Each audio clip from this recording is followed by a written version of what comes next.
Bien, vamos a continuación a escuchar la última conferencia de nuestro segundo encuentro de Metapsicología.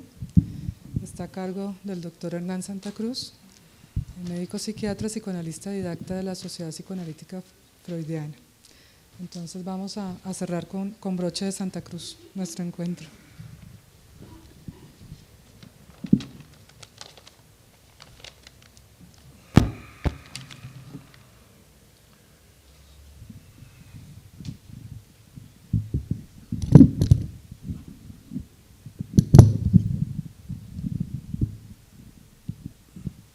Ahí está bien, sí.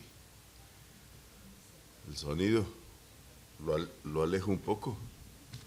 Ahí. Con la izquierda, listo. Bueno, gracias. Muy bien, entonces, pues, este trabajo es bien distinto de los que hasta ahora hemos visto o han visto ustedes ayer y hoy. Es un trabajo que tiene una cierta pretensión histórica y que intenta mirar, como dice el título de la conferencia, el inconsciente 100 años después, ¿sí? Mirar qué hizo Freud y qué hizo el psicoanálisis y qué pasó con el psicoanálisis cuando se sumergió en la cultura de Occidente y las consecuencias que eso ha tenido para la cultura y para el mismo psicoanálisis. Normalmente cuando uno prepara una conferencia lee pues unos cuantos artículos recientes acerca del tema y busca el texto original, que es lo que más o menos todos habrán hecho. En esa búsqueda yo encontré que la conferencia exactamente con ese mismo título, en vez del inconsciente 100 años después, sino lo inconsciente 100 años después,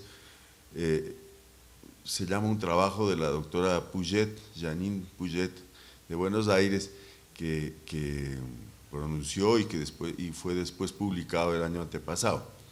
Pero pues cuando nosotros buscamos el título de la conferencia, no habíamos leído a Janine Puget. Vamos a ver. Una cosa que hay que señalar primero que todo es que cuando en 1901 Freud publica la observación pues, de la vida cotidiana, ¿sí? Y luego el análisis de las bromas y los chistes también cotidianos, que es de 1905, están ahí, en ese par de trabajos y en todo lo que alrededor de eso seguramente ocurrió en la mente de él, está la semilla de este trabajo teórico cuyos 100 años celebramos este año. O sea, una de las formulaciones más significativas del psicoanálisis, que es la formulación del inconsciente, nace de lo cotidiano, nace de los chistes, de las bromas, de los lapsus, ¿sí? Por supuesto de los sueños, ¿no? 20 años atrás, y se plasma finalmente o se cristaliza en el trabajo sobre el inconsciente de 1815. Formulado esto, ¿sí? Entonces alcanza el psicoanálisis, digamos, una importancia y una difusión que nunca antes había tenido, antes del 15, ¿sí? Y se diluye y ahora está otra vez en la vida cotidiana. Mejor dicho, el inconsciente que se descubre en la vida cotidiana vuelve 100 años después, o desde hace rato ya, a estar en la vida cotidiana de la cultura. Cuando hablo de la vida cotidiana, hablo de la vida de la gente que no es psicoanalista, ¿sí? Y que usa constantemente las palabras que aluden al inconsciente y que se refieren a él de manera ingenua, de manera torpe, por supuesto, a veces para el oído, digamos, del psicoanalista, pero lo que no podemos negar es que toda la cultura de Occidente y también la de Oriente progresivamente está llena ahora de psicoanálisis. La cotidianeidad está llena de psicoanálisis, ¿sí? Empezó esto en la cotidianeidad del círculo cercano a Freud y de sus pacientes en Viena, y 100 años después del psicoanálisis que él descubrió y cuyas leyes formuló, está disuelto gracias a él y al psicoanálisis en todo lo que prácticamente decimos o pensamos las personas, incluso aquellas no cultas. ¿Sí? Millares son los ejemplos de lo anterior. O sea, hay montones, por ejemplo, de libros, ¿sí? de novelas, de literatura que están llenas de inconsciente, ¿no? Y con elucidaciones de lo inconsciente, que algunas de ellas son sumamente brillantes y además son bonitas. ¿Sí? Menciono algunas. ¿Sí? Bomarzo, por ejemplo, de Mujica Laínez.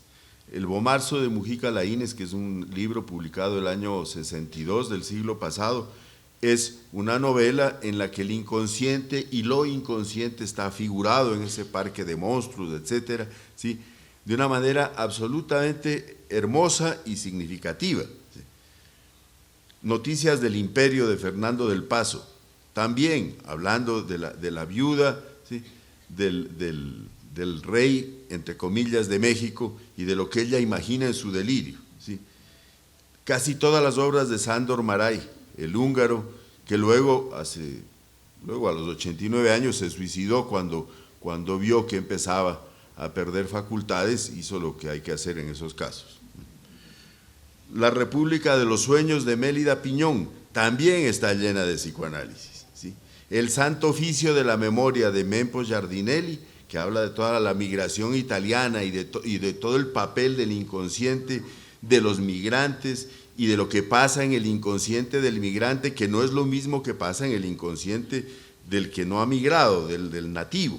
¿Sí? Publicadas todas ellas durante los últimos 50 años, digamos. Pero antes de eso, o sea, en la primera mitad del siglo XX, ya la influencia de lo psicoanalítico iluminó, digamos, obras tan valiosas como las de Thomas Mann, en particular una de Thomas Mann que se llama José y sus hermanos, y que habla del origen de la religión judía, ¿sí? y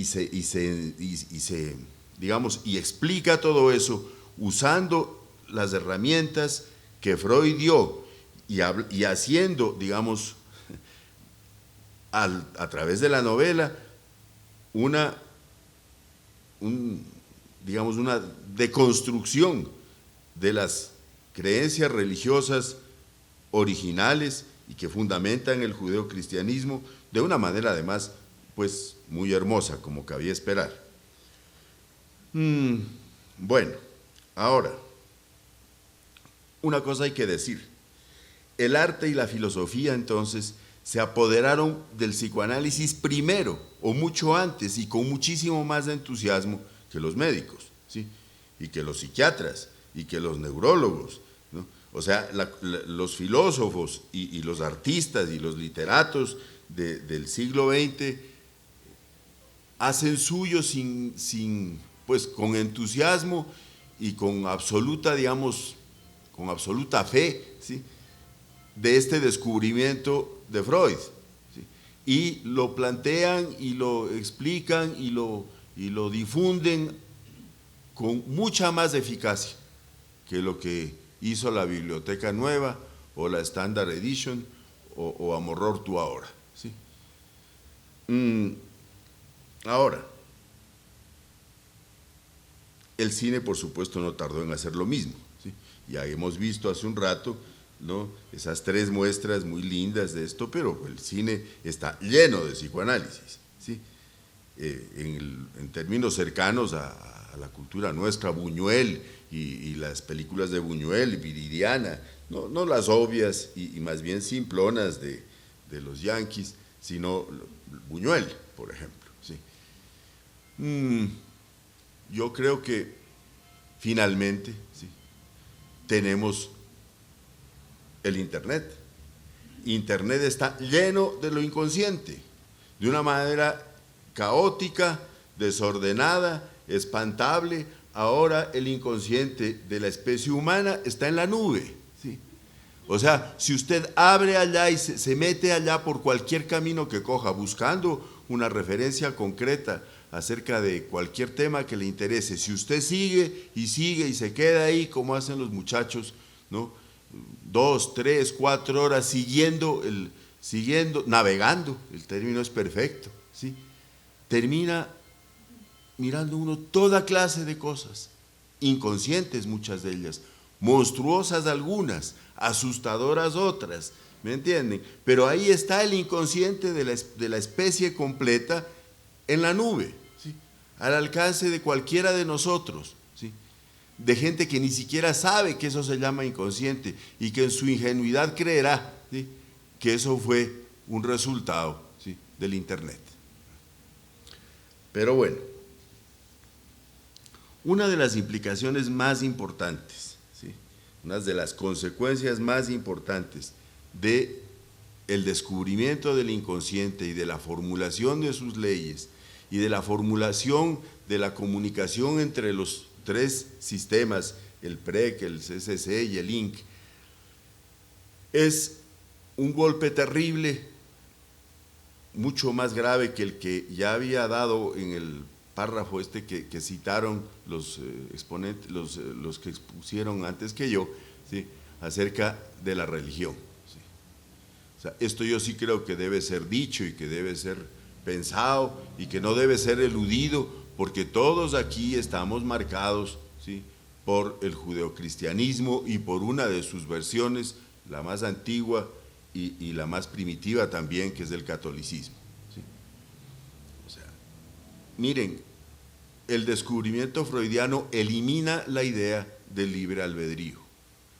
Al eliminar la idea del libre albedrío, desaparece la noción de pecado, la confesión se vuelve un artilugio que siempre fue, ¿sí?, una forma de mantener el control de la comunidad por parte de la Iglesia, ¿sí?, y al desaparecer la noción de pecado, dice, porque para que el pecado exista, y seguramente los católicos, los educados católicamente aquí, que son casi todos, ¿sí?, sabrán que para que el pecado exista era necesaria la plena conciencia del mal que se hacía, ¿sí?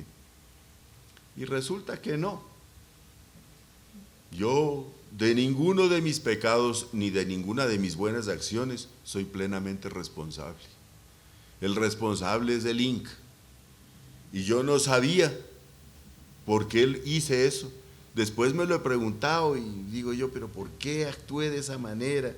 Qué estupidez y tal, hasta que uno va a un diván, ¿sí?, y allá entonces le dice, mire, usted hizo esto y por esto, como sale en el fragmento de película que nos mostraron. Mire, todo esto que usted hizo es porque una vez bajando la escalera pensó que había matado a su hermanito, ¿no?, con los surcos de esos que dejó ahí con sus zapaticos en el pasamanos, ¿sí?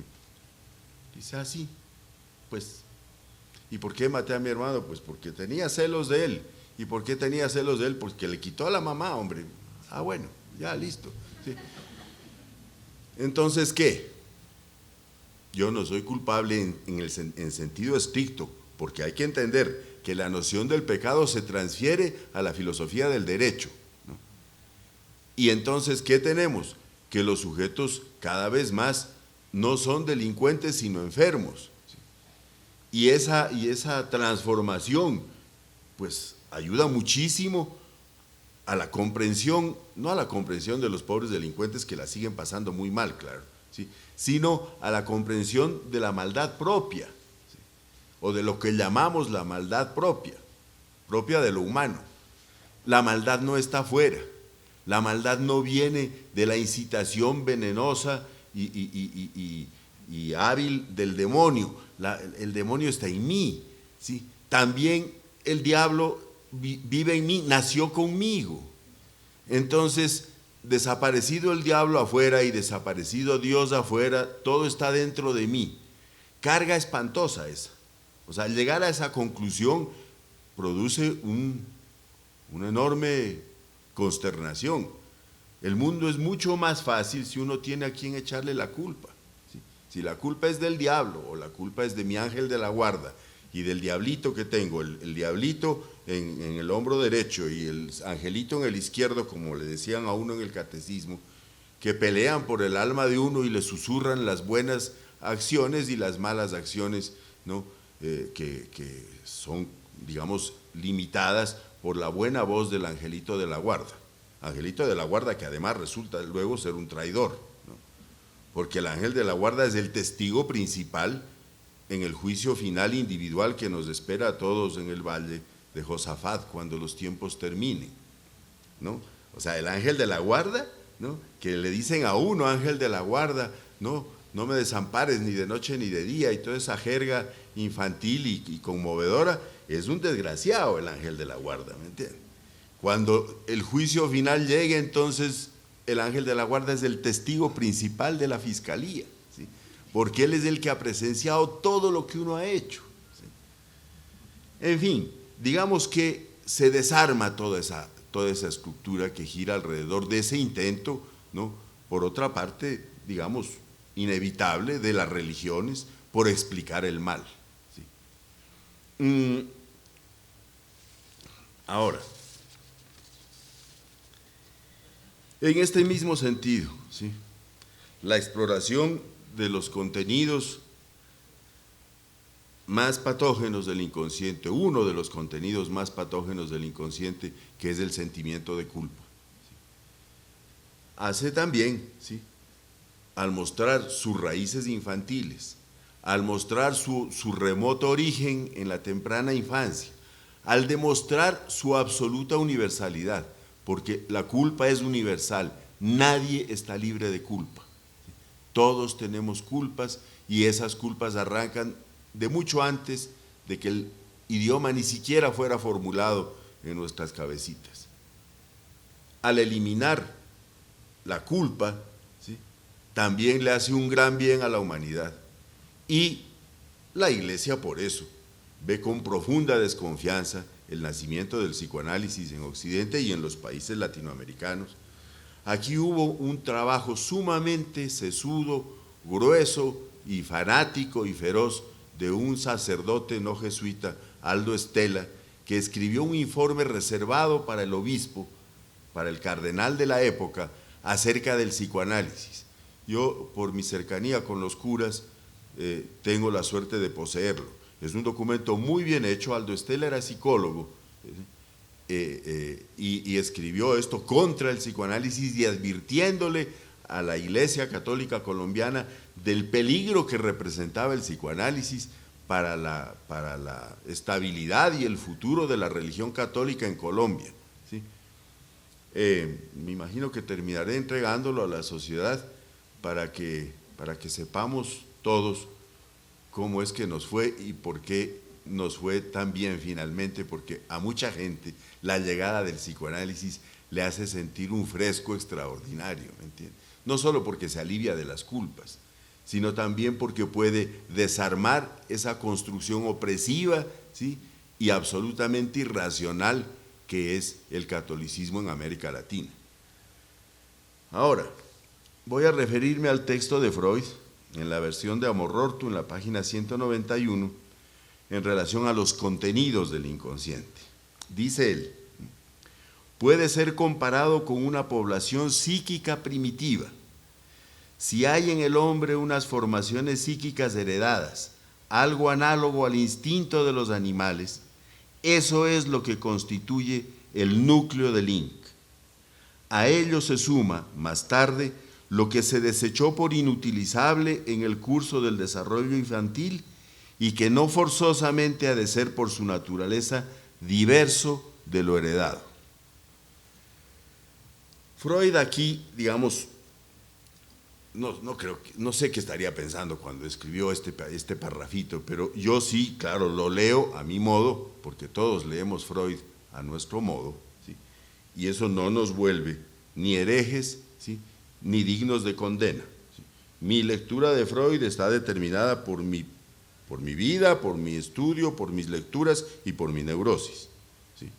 Y siendo consciente de eso, pues yo ofrezco la versión lo que a mí me pasó cuando me leí este pedacito, ¿sí? Yo digo ahí, bueno, Freud aquí está afirmando su adhesión y su comprensión de la teoría darwiniana, a la que se está refiriendo explícitamente en las frases citadas, aun cuando no menciona a Darwin, la referencia es clara, ¿sí?, la población primitiva, algo análogo al instinto de los animales. No hay que olvidarse que Freud, ¿sí?, leyó los 2 tomos que Romanes escribió acerca del nacimiento de la expresión de las emociones en el hombre y los animales, y luego todo el nacimiento de lo psíquico en animales y seres humanos. La obra de Romanes, que son 2 tomos que nunca han sido traducidos al castellano, ¿sí? porque no lo compra nadie aquí, ¿sí? No somos merecedores de que lo traduzcan las editoriales, ¿para qué? Sería mal negocio, ¿sí? Solamente se mantiene en inglés y por supuesto fue traducido al alemán y al francés, ¿sí? El texto de Romanes está profusamente anotado y profusamente escrito por Freud de puño y letra, con anotaciones marginales, subrayados, signos de admiración, y todo eso está en Hampstead, en la biblioteca allá de Freud, que queda allá en Hampstead, lo que queda de la biblioteca de él, de la original pues, ¿no? Está ahí, o sea, se lo llevó de vuelta, ¿sí?, para Inglaterra, ¿sí?, cuando salió exiliado. O sea, con todos los líos de trastear, ¿no?, ropa, equipaje y menaje doméstico, hubo un sitio para los 2 libritos de Romanes que viajaron de vuelta a Inglaterra. Ahora, ¿qué es lo que quiero decir acerca de esto? Lo más importante es señalar el nexo ineludible que él señala entre los contenidos de origen instintivo y aquellos que el niño vive en sus primeros años. Este nexo sería aún más importante o notable cuando se plantea un conflicto u oposición entre aquello que viene constitucionalmente dictado y aquello que se le opone también inevitablemente, ¿sí? O sea, ¿qué pasa aquí? Una masa psíquica primitiva entrará inevitablemente en conflicto en su búsqueda de satisfacción con la realidad externa representada por los padres, la disciplina esfinteriana, el abandono del pecho, la angustia de castración, la amenaza de perder el cariño del padre, etcétera, etcétera, ¿sí? Pero precisamente porque esa oposición se da, ¿sí?, entre los anhelos infantiles de la vida individual, o sea, entre lo ontogenético y lo filogenético, el lenguaje en el que esa oposición se da es el lenguaje del proceso primario, ¿sí? Ahora bien, aquí hay una cosa más. La psicología evolucionista, que es una psicología jovencita, ¿no?, que nace de la fusión entre el punto de vista darwiniano, ¿sí?, y el punto de vista del gen, y que nace prácticamente con Wilson hace 40 años, ¿sí?, es una psicología que aparentemente, digamos, nada tiene que ver, ¿sí?, con el psicoanálisis. Pero la realidad es que esa psicología evolucionista lo único que hace es corroborar y confirmar todas las afirmaciones psicoanalíticas, ¿sí?, acerca de los instintos y de sus vicisitudes, ¿sí? La psicología evolucionista, a diferencia de lo que se pensaba en la primera mitad del siglo pasado, señala una cosa que a mí me parece que debe ser destacada y que favorece, y digamos que refuerza el punto de vista psicoanalítico. Ellos tienen un análisis de las conductas instintivas en los animales y luego en el hombre. La conclusión a mí siempre me ha parecido pues extraordinaria. Un principio de la psicología es afirmar, de la psicología pavloviana, ¿sí?, que también se decía heredera de Darwin, ¿sí?, es decir, que las conductas instintivas son elementales, son simples, son casi reflejos, son cosas que se desencadenan automáticamente frente al estímulo externo, ¿sí?, y son, digamos, despreciables, ¿sí? O sea, esa es una cosa, es una versión tendenciosa, intenta convertir lo instintivo en algo simplón, ¿sí?, una cosa del tipo, ¿sí?, estímulo-respuesta, que viene impreso en los circuitos neuronales tempranos y ya. ¿Sí? Pues no. La psicología evolucionista dice, mire, no es cierto. ¿Sí? O sea, y hay un ejemplo que yo siempre cito, que es el ejemplo del anidamiento de las aves. ¿Sí? Hacer un nido. ¿Sí? Hacer un nido es una cosa simple. No es simple. Hacer un nido, y no estoy hablando de los nidos colgantes, de las oropéndolas, ni de esos nidos maravillosos con 100 nidos colgando del mismo árbol, cada uno ahí colgado con una bolsa larga y tal. No, yo estoy hablando del nido de cualquier copetón aquí, de los arbolitos del patio afuera. ¿Sí? Dice, es una obra de arte y de arquitectura. ¿Sí? Pero señalan una cosa estos señores ahí interesante, dicen, en los últimos 40 años o 45 años hemos observado que los nidos de los gorriones incluyen pedacitos de papel, ¿sí? Incluyen pedacitos de papel, generalmente de papel suave, pedacitos de Kleenex y tal, ¿sí? No pedacitos de cartón, ¿no? Entonces, los pajaritos saben que eso es una buena idea para el revestimiento interno, o sea, térmico del nido. Y entonces no habíamos quedado en que los nidos eran instintivamente hechos. ¿Por qué los pajaritos ahora han evolucionado en la consecución de materiales e incluyen, no, papel? El papel está entre nosotros, pues aquí en Colombia, papel como para que los pajaritos lo cojan, creo que hace menos de 100 años, ¿sí? ¿Me entienden? Entonces, ¿qué pasa con eso? El instinto es complejo y se modifica y se adapta. O sea, lo que quiero decir es, los pajaritos, los copetones, ¿tienen noción de textura?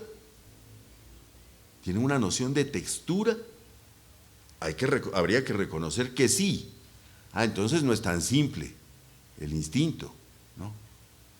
O sea, plumitas de su propio pecho y de las que le arrancan al marido, las pajaritas, van al nido. Pero pues el marido siempre se queja cuando le arrancan plumas de ahí para ponerlos en el nido. El tipo dice, bueno, sí está bien, es para el nido, ¿sí? Pero si la hembra trae papelitos, eso probablemente protege más las plumas del marido, ¿sí? Entonces el marido dice, te traje papel, digamos, ¿sí?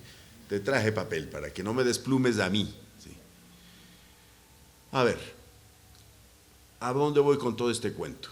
A señalar, por ejemplo, ¿sí?, que en las elecciones de pareja y en las elecciones que todos hacemos, equivocadas o no, acerca de quién nos va a acompañar o con quién nos vamos a reproducir o de quién vamos a tener hijos, ¿sí?, están guiadas probablemente mucho más de lo que uno quisiera, ¿sí?, por un programa, ¿no?, de naturaleza originalmente instintiva. Que esto venga de gente que nada tiene que ver con el psicoanálisis, no deja de darle a uno un fresco interno, ¿me entiendes? ¿Sí? ¿Por qué? Porque valida más, ¿sí?, todo lo que hemos dicho siempre. Ahora, los psicoanalistas más aferrados a su convicción, más llenos de fe psicoanalítica, que hay hartos, ¿no?, ven con mala cara este tipo de elucubraciones como la que yo estoy haciendo. Dice, este es un hombre de poca fe. Necesita echar mano de argumentaciones externas al conocimiento madre, ¿sí?, para reforzar su propia duda. Este es un creyente que lucha constantemente contra la tentación de dejar de serlo, ¿sí? O sea, no es un creyente verdadero, es un revisionista, es un hereje, ese es el siguiente nivel. De ahí la expulsión o la hoguera siguen casi a continuación, ¿me entiendes? Pero bueno, entonces, quiero mencionar ahora, ¿sí?, el artículo, pues para mí, sí, es el artículo más famoso de Eric Kandel, en la revista americana de psiquiatría, el Journal of American Psychiatry, de 1999, que es el artículo que probablemente más se ha leído en algunos posgrados de psiquiatría. Y ahí dice Kandel, ¿sí?, que el año siguiente sería Premio Nobel de Medicina y Fisiología. Y esta frase que voy a repetir, que es muy cortica, él la ha vuelto a repetir en más de una docena de conferencias y trabajos ulteriores en el curso de la última década. Dice, el psicoanálisis aún representa el más coherente e intelectualmente satisfactorio punto de vista sobre la mente. Eso dice el doctor Kandel. Y aquí hay que pasar a una cosa que es importante.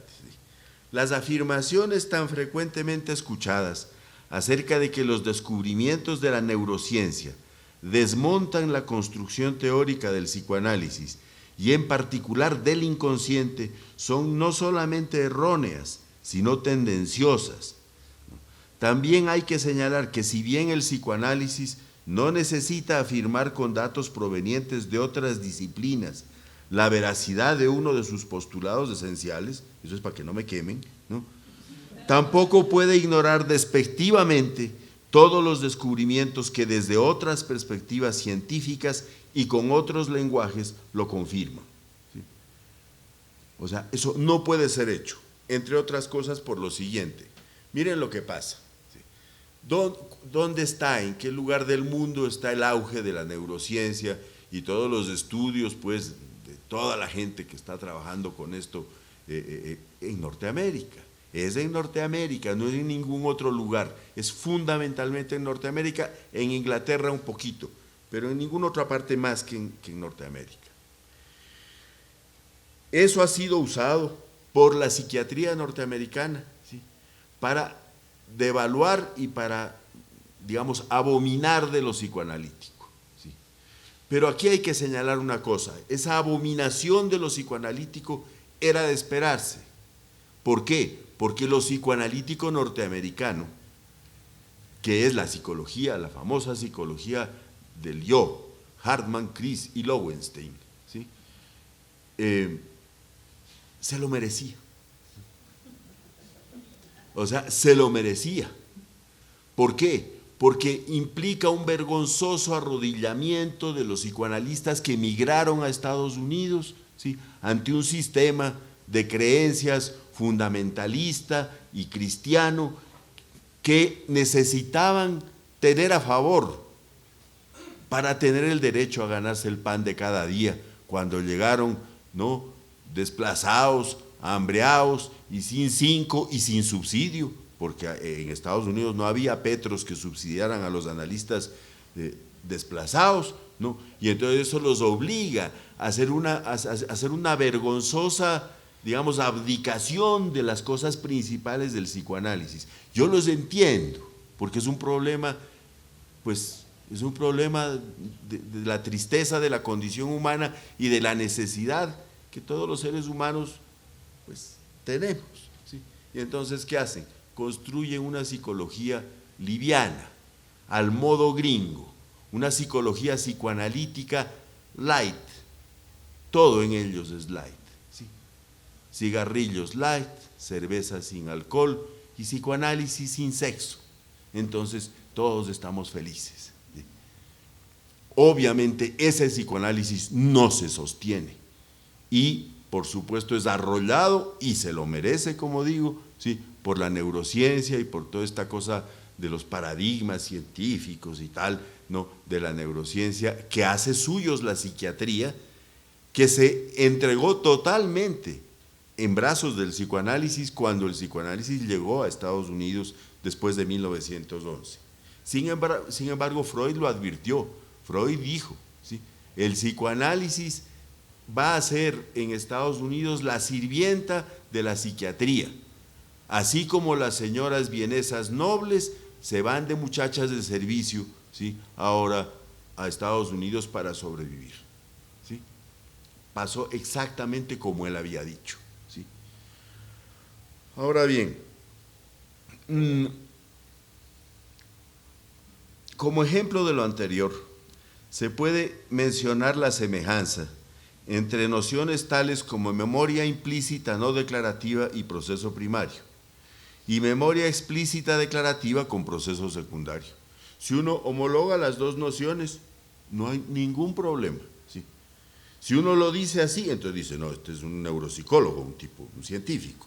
Si uno dice proceso primario, entonces dice, no, es un psicoanalista, ¿sí? ¿Me entiende? Ahora, yo creo que ahí nos daña, ¿sí?, la circunstancia, digamos, servil que la ciencia sudamericana o latinoamericana tiene frente a Norteamérica, ¿sí?, y que es mucho más acentuada en este país, ¿sí?, que en los otros países de América Latina. O sea, somos tan absolutamente permeados por la cultura norteamericana que eso ha hecho que un montón de gente, de colegas, tal, ¿no?, incluso ahora se muestren tímidos al hablar de su quehacer psicoanalítico y de lo que hacen todos los días, cuando debería ser todo lo contrario. O sea, miren, nosotros los psicoanalistas, ¿sí?, tenemos que afirmar cosas, así sea en términos distintos, para mostrarles a ellos, que están cada vez más presentes en los medios académicos en particular, que están equivocados y que el psicoanálisis estuvo primero. ¿Y cómo, por ejemplo?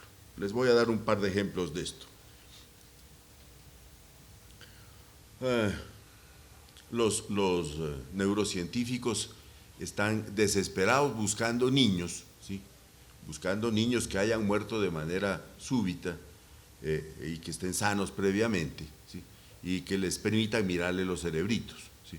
En Norteamérica eso es mucho más fácil que aquí, ¿sí? Y en efecto miran los cerebros de niñitos que han muerto de manera desafortunada, sin ninguna patología que comprometa la integridad de su sistema nervioso.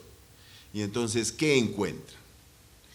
Encuentran que los complejos columnares de la corteza prefrontal se construyen, o sea, unos nacen ya con nosotros, ¿sí?, nacen, ya están ahí hechos y maduros y funcionales, pero ninguno de los complejos columnares de la corteza prefrontal, que es la que nos humaniza y nos neurotiza, está completo más allá de la tercera capa de la corteza. Hacia el segundo año de vida se estabiliza la granular, la cuarta capa, y entre el cuarto y el séptimo año de vida se hacen, ¿sí?, aparecen ahí las neuronas de la quinta y sexta capa cortical. Ahí está todo, ¿sí? Ellos, por supuesto, lo celebran, ¿sí?, y dicen, mire, aquí está, no, aquí está el lenguaje, ¿sí?, aparece con la granular, ¿sí?, y la granular aparece con el lenguaje. Ojo con lo que estoy diciendo, ¿sí? Cuando mi mamá, ¿sí?, me alza, ¿sí?, porque yo estoy llorando, porque me caí, tengo 1 año y 4 meses, y me raspo la rodilla, y mi mamá me alza, ¿no?, me canta, me lava con agüita y jabón, y yo lloro, y después de eso me pone un poquito de desinfectante, de los que no duelen, mentira, sí duele, pero, y después me pone una curita y me da 3 besos en la rodillita, ¿sí? Esa mamá está haciendo cerebro en mi lóbulo prefrontal. Dice, ¿por qué hizo usted eso, señora? Dice, no, porque el niño se cayó, pobrecito, y eso fue lo que nació a hacer, lo que me nació a hacer. Pero podría decir, estoy construyendo la segunda capa de la corteza prefrontal, dándole a este niño las certezas de que siempre habrá alguien, yo en particular, que me voy a ocupar de él, ¿sí? Y cuando el papá le dice al niño de 4 años que le mete la mano en el escote a la mamá delante de la visita, ¿sí?, le mete la mano, el papá le dice, no, eso no se hace con la mamá, y menos en visita.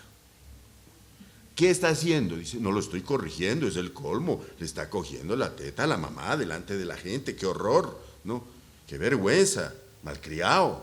Entonces, ¿qué está haciendo? Dice, estoy construyendo ¿no? La quinta y sexta capas de los módulos columnares, ¿no? Eso es importantísimo para que el tipo sepa controlar, inhibir y reprimir esos impulsos primitivos que vienen del hipocampo y tal, y que son tan malucos ¿no? Y que tienen que ver con la sexualidad. Entiéndame que yo no quiero que este muchacho sea un delincuente.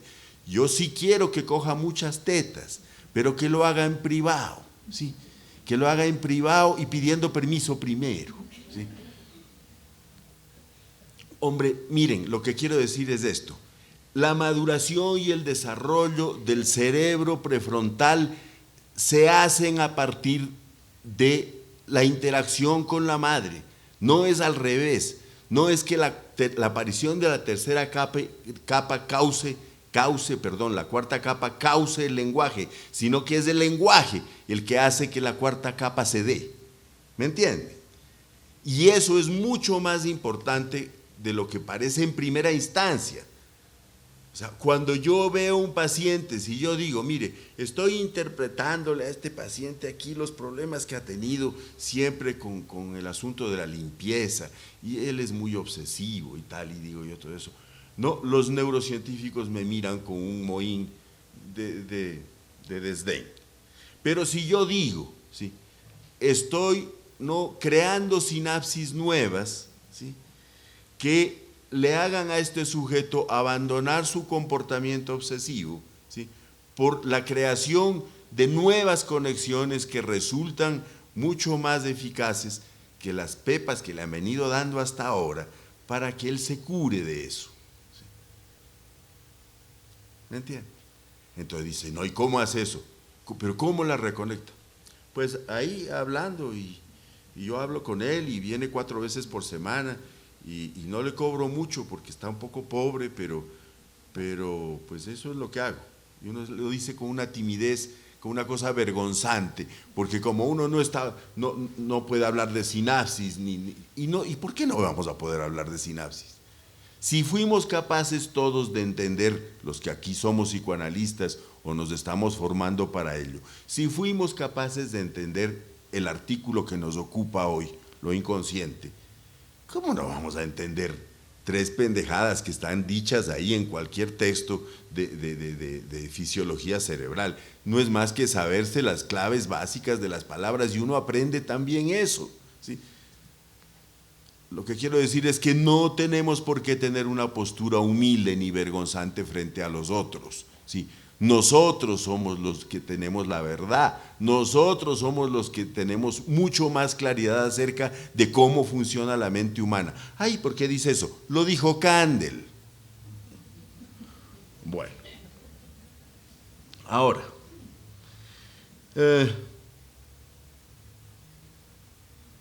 hablemos un poquito de los contenidos, ¿no? Los contenidos del inconsciente son contenidos de índole afectiva, sobre eso no hay ninguna discusión. Son contenidos de naturaleza afectiva, emocional, ¿sí?, y están unidos en su origen a momentos de relación significativa infantil con los objetos, satisfacientes o no. O sea, eso es una cosa esencial. Y esos contenidos están en la base del sufrimiento neurótico y son dramáticamente visibles en las expresiones que llamamos psicóticas, ¿sí? Pero los contenidos son afectos, punto. ¿Unidos a qué? Unidos a objetos, placientes o displacientes. ¿Unidos de qué manera? Al modo en que se unen las cosas en términos de proceso primario.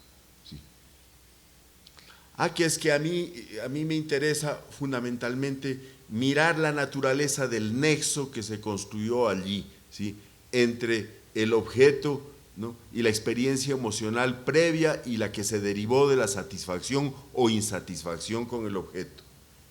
Entonces yo le digo, sí, perfecto, eso está bien. ¿Y eso cómo se hace? No, eso lo hizo Melanie Klein, y eso lo hicieron un montón, y lo siguen haciendo un montón de señoras queridísimas que ven niños, ¿sí? Y ojo con eso, la mayoría de las que hacen eso son mujeres, ¿sí? ¿Por qué? Porque las mujeres están mucho más cerca, por su propia naturaleza mental, de esas cosas, Y en consecuencia, si a las mujeres les va bien haciendo eso, ¿no? Yo lo he visto, ¿sí? Llega una psicóloga ahí que trabaja con niños y tal, y entonces dice, yo voy a ver aquí a Felipito que está destruido por lo que le ha pasado, bueno, tal. Y entonces uno dice, sí, velo, por favor, sí, tal. Y entonces ya dice, ¿qué estás haciendo? No, pues yo ahí juego con él y le he mostrado y entonces ya va mejor y tal. O sea, yo no sería capaz de hacer eso. Yo, hombre, de mi cultura y tal, no soy capaz de hacer eso. ¿Sí? Como no soy capaz, entonces digo, sí, tan linda tú. Es que eso es el maternaje y tu intuición, ¿sí? Que son las formas, ¿sí?, de desvirtuar esa actividad en tanto que es femenina, ¿sí? O sea, muchas de las cosas que criticamos, ¿no?, y que yo oí toda mi vida de críticas feroces contra los kleinianos, tienen en el fondo, a mi juicio, ¿no?, un hecho real, y es que la mayoría de los que trabajan así son mujeres. ¿Me entiende? Puro machismo. Bueno, entonces, los progresos de la neurociencia no son entonces de ninguna manera contrarios o incompatibles con el psicoanálisis. La realidad es seguramente que lo confirman como el método más seguro para acceder a lo inconsciente, por medio de la relación bipersonal, única e irrepetible que constituye el encuentro psicoanalítico, cuyo origen puede rastrearse ahora a contenidos inconscientes no reprimidos, como es el caso de la compasión, secundaria a la empatía y esencial para lo que es la médula de la intervención psicoanalítica, la interpretación transferencial. Bueno, muchas gracias.